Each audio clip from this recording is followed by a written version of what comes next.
ऐसे ही शानदार वीडियो देखते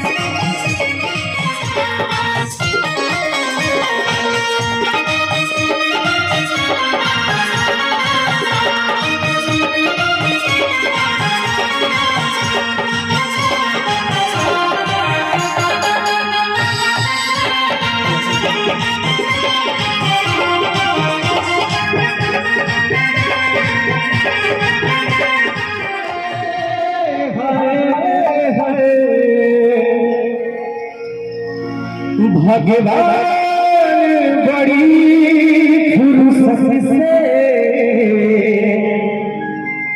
तोहरा के बनौले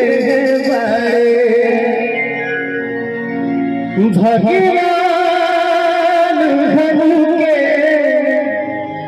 काहे नहीं ओढ़िया बनौले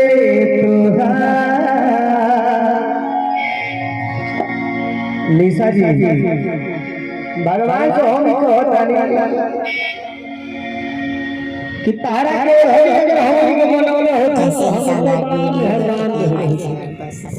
कितना नील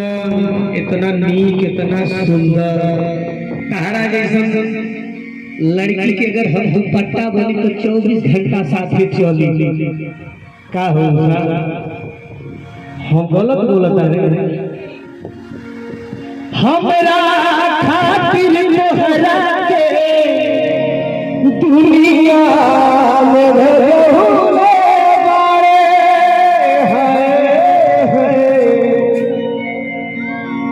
भगवान